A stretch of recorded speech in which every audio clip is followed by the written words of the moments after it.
Assalamualaikum warahmatullahi wabarakatuh. Halo dan selamat datang di kisah-kisah misteri. Kali ini saya akan membagikan cerita horor mengenai peristiwa pesugihan kepala sekolah. Penasaran kayak gimana ceritanya? Jangan kemana-mana.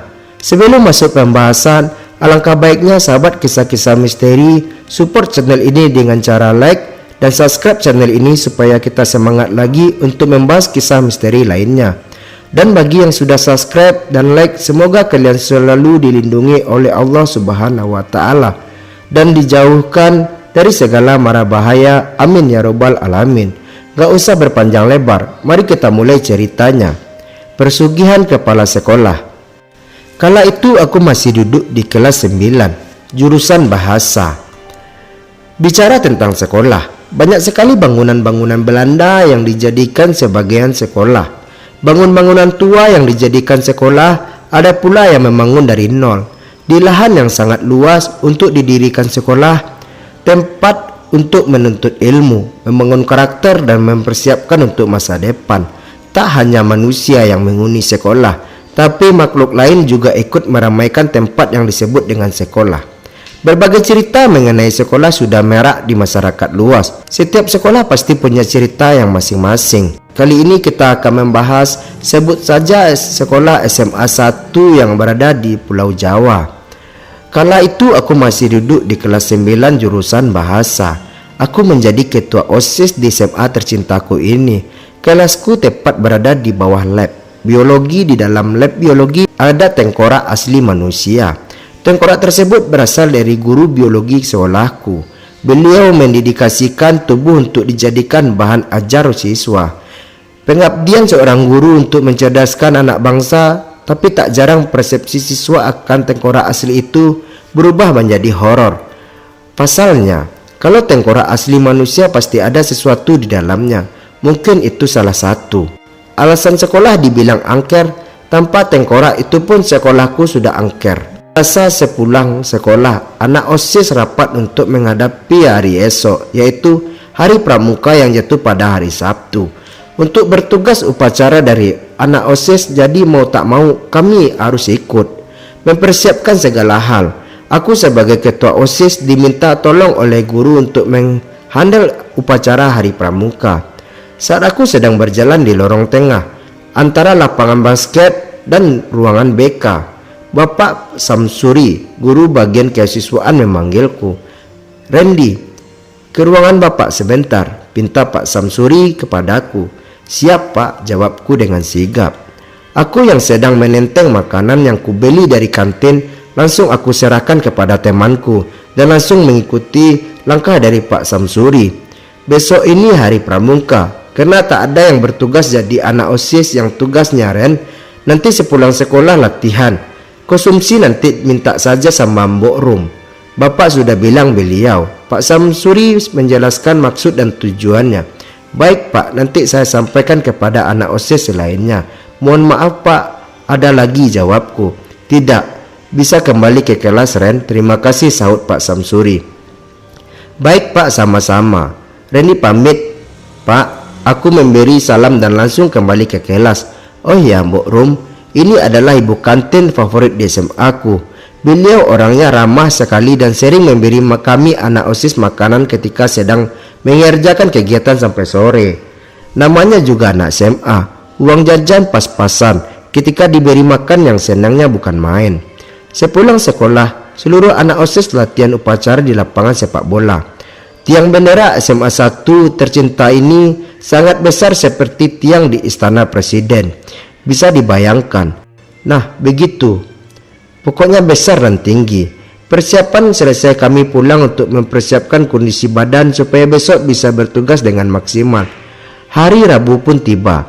Semua warga sekolah tanpa terkecuali mengenakan seragam pramuka lengkap.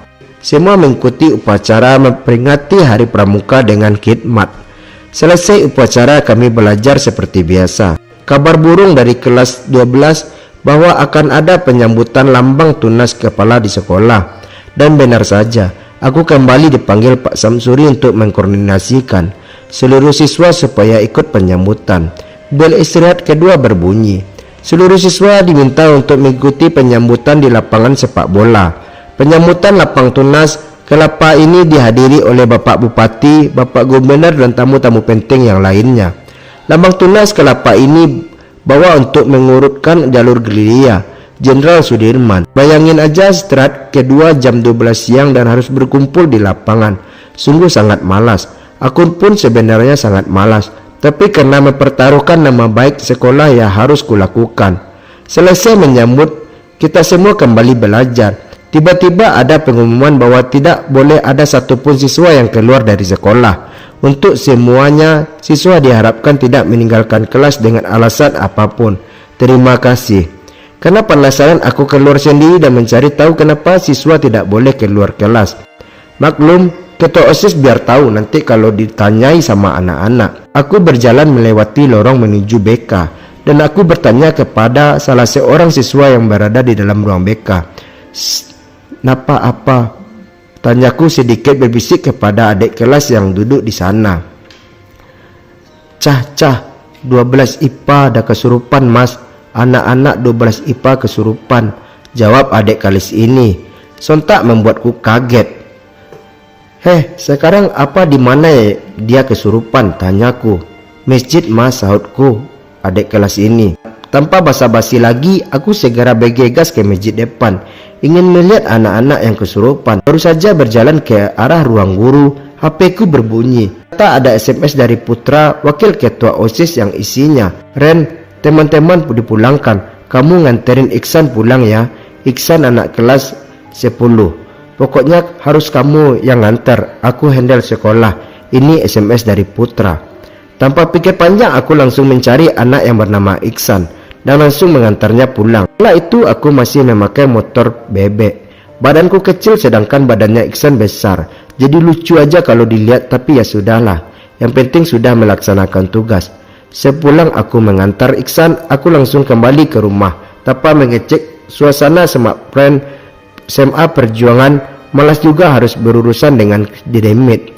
Keesokan harinya, yaitu hari Kamis, setiap pagi SMA 1 pasti melakukan iliritasi selama 15 menit.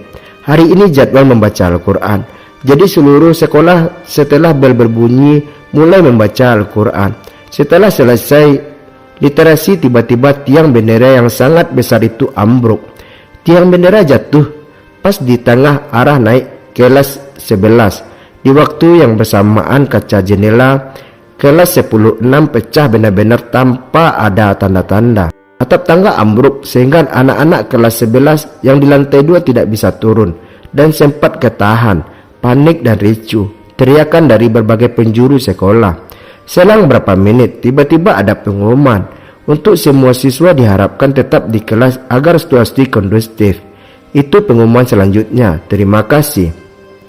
Bukannya kondusif, tetapi malah semakin tiba-tiba bisa tidak terkendali.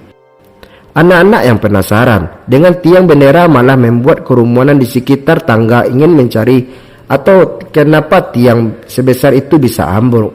Semua mata tertuju kepada tiang bendera tanpa disadari.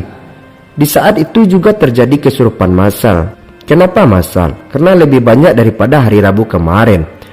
Kemarin sekitar 10 orang siswa dan sekarang hampir sekitar 33 siswa yang kesurupan.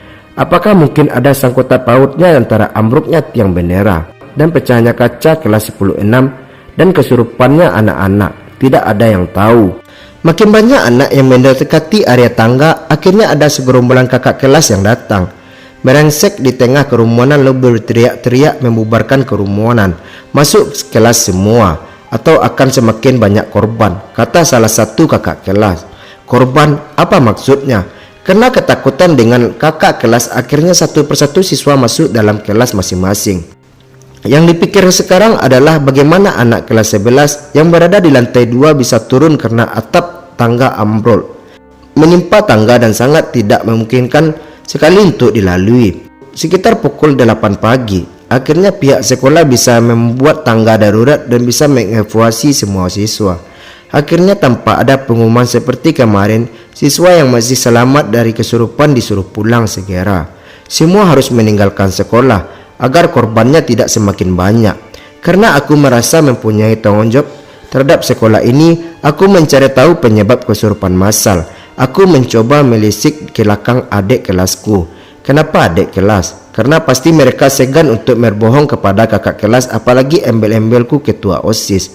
Aku bertanya kepada Mei yang memang sensitif sama makhluk gaib. Mei, sebenarnya dari kemarin ada apa? Tanyaku. Mei yang sedang berada di taman duduk menyendiri.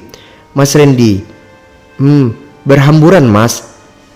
Apanya? Sahutku dengan cepat.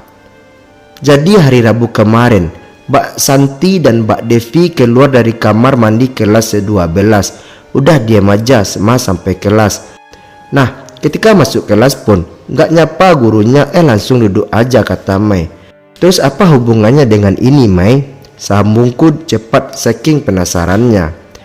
Enggak, selang berapa lama mereka duduk, tiba-tiba Mbak Devi mengebrak meja keras sekali mas, terus merebut spidol yang dibawa oleh guru fisika dan menulis di depan tulis. Jelas Mei. Bijlak, mau nulis apa? Tanyaku lagi, menulis apa? Pergilah. Mei menuliskan ini diceritakan kertasnya. Habis Mbak Devi nulis itu, dari tempat duduk belakang sendiri Mbak Santi menjerit keras sekali mas. Itu awalnya pada kesurupan. Yang sedikit membuat heran kenapa bisa tanpa sebab seperti itu. Apa yang sebenarnya membuat mereka menampakkan diri? Mei menjelaskan bahwa setelah Mbak Santi dan Mbak Devi kesurupan, teman sekelasnya berusaha menolong. Buruknya bukan tertolong, tapi teman-teman ikut kesurupan dan menyalur ke teman-teman yang lain. Kronologi hari pertama kurang lebih seperti itu. Karena aku takut ketahuan guru, aku memutuskan untuk meninggalkan Mei dan mencari orang yang bisa memberikan informasi. Aku berkeliling sekolah mencari anak-anak indigo yang sekiranya bisa aku tanyai. Setelah mengitari sekolah, tak kutemui apapun. Lalu aku kembali menemui Mei, berharap dia belum pulang. Dan benar saja, Mei masih duduk di sana. Langsung kutemui dan kuajak bicara. Mei, panggilku. Mas, kenapa balik lagi? Tanya Mei. Apa yang terjadi? Tanyaku. Kalau yang hari ini sebenarnya ada kaitannya dengan hari kemarin mas, jawab Mei dengan santai tanpa ada harap-harap cemas. Mbak Santi dan Mbak Devi lagi, tebakku sambil mengerutkan jahe. Iya mas, setelah kejadian kemarin Mbak Devi diantar pulang ke kos, dan tadi pagi sudah berangkat sekolah seperti biasa. Jadi setelah kejadian kemarin Mbak Devi setiap melihat keramaian pasti langsung menjerit histeris. Jeritnya sangat melengking. Jelas Mei. Buatku cukup tercengang. Oh terus Mei, pintaku untuk Mei segera melanjutkan penjelasannya. Pokoknya Mbak Devi jalan dari kelas 10.9 mau ke parkiran mas. Ketika sampai di kelas 10.6, pas banget yang bendera ambruk dan kaca kelas 10.6 pecah. Ya di situ juga Mbak Devi teriak sangat keras. Nah di saat yang bersamaan ketika Mbak Devi menjerit, Mbak Santi yang ada di parkiran ikut menjerit mas. Pokoknya kejadian itu di satu waktu. Mei, asli ini membuatku lemas ketika kamu tahu kenapa kok bisa jadi seperti ini, tanyaku. Enggak mas, jawab Mei dengan lirih, menatapku dan sedikit tersenyum. Setelah percakapan itu Mei meminta pamit dan langsung pergi. Gosip yang beredar di semua angkatan adalah penunggu sekolah merasa terganggu dengan apa tidak yang bisa dijelaskan. Hari Kamis berlalu dengan banyak misteri yang terpaksa terbungkam. Setelah kejadian hari Kamis itu, memang masih ada saja yang mengalami kesurupan, tetapi hanya 1-2 orang saja tidak masal. Dari situlah sekolahku mulai terkenal dengan sebutan sekolah angker yang banyak penunggunya. 9 tahun kemudian, aku sudah menjadi alumni, menua bersama dengan cerita sekolah yang kian hari kian tenggelam. Atau bahkan kian hari cerita sekolahku kian mendapatkan bumbu-bumbu cerita. Kembali ku kunjungi di tempat makan dekat SMA yang dulu biasanya kugunakan untuk membolos pelajaran.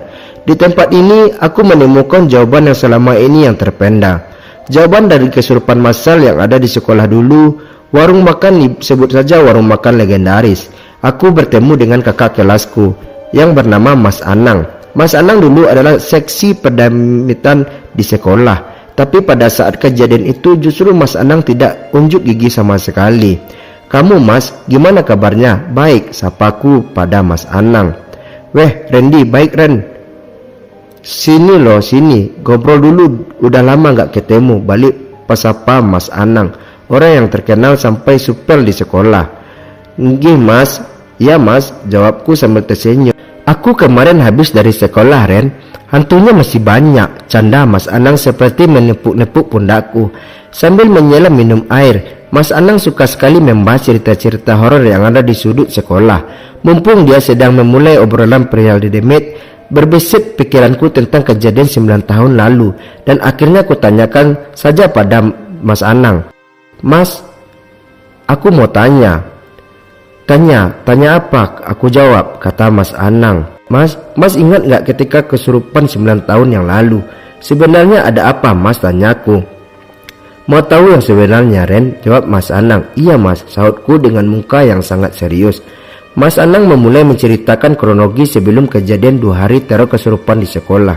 Kira-kira seminggu sebelum hari itu, minggu-minggu menjelang akreditasi sekolah, pasti pihak sekolah disibukkan dengan merapikan tempat, mengumpulkan dokumen-dokumen penataan ruang, penataan taman dan lain-lainnya. Pokoknya akreditasi membuat semua warga sekolah sibuk, kerja cepat dan kerja tepat. Semua sudut sekolah harus mempunyai kegunaan masing-masing. SMA 1 mempunyai banyak kamar mandi. Bukan sombong tapi memang kenyataannya. Tapi ada satu kamar mandi yang tidak pernah dibuka, yaitu kamar mandi kelas 12 yang laki-laki. Kamar mandi sekolah biasanya ada 3 kamar mandi cewek dan 3 kamar mandi cowok. Kamar mandi kelas 12 memang kamar mandi tertua di antara yang lain. Mungkin saja karena tua, kamar mandi satu itu tidak bisa dibuka. Tapi sampai saat itu tidak ada yang tahu penyebab apa dan kenapa satu kamar mandi itu ditutup dengan rapat. Atas perintah sekolah yang bernama Bapak Sumardi, mau tidak mau kamar mandi itu harus dibuka.